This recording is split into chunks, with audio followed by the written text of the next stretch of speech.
हे नमस्कार, कसे आहात सगळे? आय होप सगळे मस्त असणार.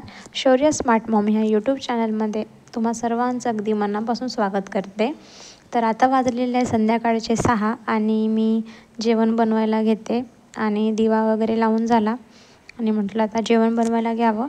तर ही मटकी भिजू घातलेली आहे, म्हणजे उद्या भाजीला काही नसलं म्हणजे आहे तसं करायला, पण मी भिजू घालून ठेवते जर वाटलंच कधी तर खायसाठी.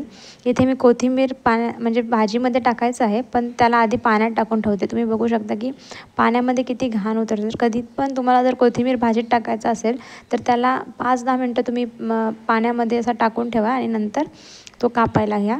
आता हे सोयाबीन वडी आहे आणि अशी मी मोठी सोयाबीन वडी घेते कधी, पण मला ते छोटेवाले असते ते आवडत नाही. हे सोयाबीन वडी घेतली की टेस्ट चांगला येतो. आणि मी हे स्क्वीज करून घेतलेले आहेत. 2-3 पाण्याने धुवून घ्यायची आधी आणि नंतर ती एकदम अशी पिळून घ्यायचं, म्हणजे पाणी त्यातलं सगळं निघालं पाहिजे. आणि अशी मी एवढी घेतलेली आहे, म्हणजे तरी थोडीशीच आहे. आणि ही मुगाची डाळ आहे, ही मी कुकरला लावून घेतली आणि झालेली आहे. आता इकडे मी डाळ करायला घेते. तर गॅस लावलेला आणि तेल मी आधीच टाकलं, त्याच्यानंतर गॅस लावला आहे. आता इथे मी जिरे घेतलेलं आहे, जिरे टाकायचं थोडंसं. आधी मोहरी टाकलेली आहे आणि नंतर जिरे. तर जिरे टाकून घेतलेलं आहे मी. तेल गरम झालं की हे सगळं टाकायचं आणि थोडं त्याला तडतडू द्यायचं. माझ्याकडे कढीपत्ता नव्हता, नाहीतर कढीपत्त्याची आणि लसूणची फोडणी देऊ शकता. मी फक्त आणि मी फक्त हे म्हणजे जिरे आणि हे टाकलं आहे मोहरी. आता मी मिरची टाकते थोडीशी. साधी डाळ बनवते, पण तुम्ही जर साध्या डाळीमध्ये जर मिरची टाकाल तर खरंच अप्रतिम असं वरण होतं. आणि थोडासा कांदा घातलेला आहे मी. परत त्याच्यावर थोडं मीठ, चवीनुसार तुमची डाळ जेवढी असणार त्याच्यानुसार. त्याच्यामध्ये थोडीशी हळद आणि बस झालं. हे आपल्याला आता थोडंसं फिरवून घ्यायचं आहे की तो कांदा थोडासा असा शिजला पाहिजे आणि ती जी मिरची आहे ती पण थोडंसं असं वाटलं की बाबा आता झालेलं आहे, तेव्हा मग त्याच्यामध्ये आपल्याला डाळ सोडायची. आता मी ते डाळ टाकते तिथे आणि लगेच आता बघा ते डाळीला रंग आलेला, पण इथे व्हिडिओमध्ये असा पिवळा रंग असा नाही दिसत आहे जेवढा पाहिजे तेवढा. तर आणि असं सगळं आपण फिरवून घ्यायचं आणि गॅस मी जरा नंतर स्लो करणार, आता जास्त आचेवर आहेत. आणि डाळ खूप छान होते. मग तुम्हाला पाणी पाहिजे तर ॲड करा. आमच्या घरी तर घट्ट डाळ लागते, तर मी पाणी ॲड नाही केलं. जी डाळ होती तीच फक्त टाकलेली आहे. इथे मी पॅन घेतलेला आहे, पॅनमध्ये 2 चम्मच तेल ॲड केलेलं आहे, कारण आता मी सोयाबीन वडी बनवायला घेते. आणि साईडला डाळ आहे ती चालूच आहे, म्हणजे ती होतेच आहे डाळ. आता वरण इकडेच होत आहे. कधी पण वरण हे जास्त शिजू द्यायचं, म्हणजे आधी डाळ शिजलेली असते, पण जर तुम्ही तडका दिल्यानंतर आणखी थोडं शिजू द्यायचं, म्हणजे वरणाला खूप छान चव येते. बघा मी 2 पाण्याने धुतलं तरीसुद्धा थोडा थोडा त्याच्यामध्ये कचरा दिसतच आहे. तर तेच 2-3 पाण्याने तुम्ही कधी पण ती कोथिंबीर धुवून घ्या आणि नंतर स्वच्छ पाणी ॲड करून त्याच्यामध्ये परत कोथिंबीर ठेवा आणि नंतर ती कापायला घ्या. कारण मार्केटमध्ये ते कसल्या पाण्याने धुतात, काय धुतात माहिती नाही, आणि आपण घरी एकाच पाण्याने धुवू नये. कारण सध्या तर आजाराचं प्रमाण आणि कसलं कसलं काय ते येत आहे, त्याच्यामुळे आपण स्वतः घरी काळजी घेतलेली कधीही चांगली असते. हॉस्पिटलमध्ये पैसे ठेवण्यापेक्षा आधीच घरी काळजी घेऊन सगळं काही केलं तर बरं पडतं. तर इकडे तेल माझं गरम झालेलं आहे. एकदम गरम करायचं नाही, थोडंसंच, पण आता इथे माझं जास्त झालेलं आहे कारण मी तिथे कोथिंबीर करत होते. तर कांदा टाकायचा आहे आधी आणि कांदा जरा लाल झाला आणि इकडे माझी डाळ झालेली आहे. मी गॅस बंद केला, म्हणजे दोन्ही साईडनं दोन्ही चालू असतं माझं, कारण श्री यायची वेळ लगेच होते, तर मी कसं सगळं पटापटा करून घेते. आणि जर वेळ असेल तर मग माझं एक चालतं. आणि वरण झाल्यामुळे इकडे मी आता कोथिंबीर टाकून घेतला. साध्या डाळीमध्ये कोथिंबीर टाकाल तर खरंच खूप छान चव येते.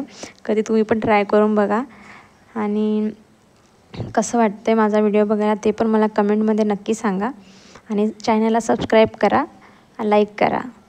आणि इकडे बघा माझा कांदा म्हणजे थोडा गोल्डन झालेला आहे. इथे आलं लसणची मी पेस्ट टाकून घेतलेली आहे. आणि हे खोबरं आहे, जे आपलं साधं खोबरं असतं त्याला मी म्हणजे आधी भाजून आणि त्याचं ते वाटण करून ठेवते फ्रीजमध्ये. आणि बघा आता ते थोडं फिरवून घ्यायचं, परतवून घ्यायचं आणि थोडा मसाला 2-3 मिनटं हा शिजू द्यायचा. आणि असा थोडा सुगंध असा पसरतोच किचनमध्ये, तेव्हा समजून जायचं की आपला मसाला छान हा भाजून झालेला आहे. आणि थोडा भाजून इकडे मी आता चपाती बनवायसाठी तवा पण ठेवलेला आहे सोबतच. सगळं मी सोबतच करते आणि मी एका हाताने शूट करते आणि एका हाताने हे करते आणि सोबत माझं जेवण पण चाललेलंच आहे बनवणं. अशामध्ये ते सगळं झाल्यानंतर मिरची ॲड करायची आहे. मी थोडी 1-2 मिरची त्याच्यामध्ये ॲड केलेली आहे आणि तुम्ही बघू शकता की ते त्याच्यानंतर मी टोमॅटो टाकते आणि त्याच्यानंतर आपल्याला मीठ, हळद, तिखट हे सगळं ॲड करायचं आहे. बघा मी मीठ ॲड करते आणि मला थोडेसे सोयाबीन वडे त्याच्यामुळे मी चवीनुसार मला जेवढं पाहिजे त्याच्यानुसार मी ते ॲड करते. तुम्ही तुमच्या आणि हा कोल्हापुरी चटणी मसाला आहे, ते माझी सासू बनवते आणि त्यांनी तो बनवलेला आहे आणि खरंच त्या मसाल्यामुळे तर भाजीमध्ये असं म्हणजे जीव येतो. खरं सांगायचं म्हणजे जरी तुम्ही त्याच्यामध्ये काही टाकलं नाही आणि फक्त जरी तो मसाला जरी टाकला ना, खरंच म्हणजे एकदम अप्रतिम चव येते. आणि मला आधी तर मी खायची नाही, पण आता तर मला त्याच्याशिवाय होतच नाही आणि खूप छान चव लागते. आणि थोडी कोथिंबीर टाकायची तेव्हा शिजतानाच, वरून तर टाकायचीच आपल्याला, पण आधी टाकली तरी खूप छान चव येते. आणि नंतर सोयाबीन वडी ॲड करून घ्यायची आहे आणि सगळी म्हणजे एकजीव करून घ्यायचा, मसाला वगैरे सगळीकडे कोटिंग झालं पाहिजे असं.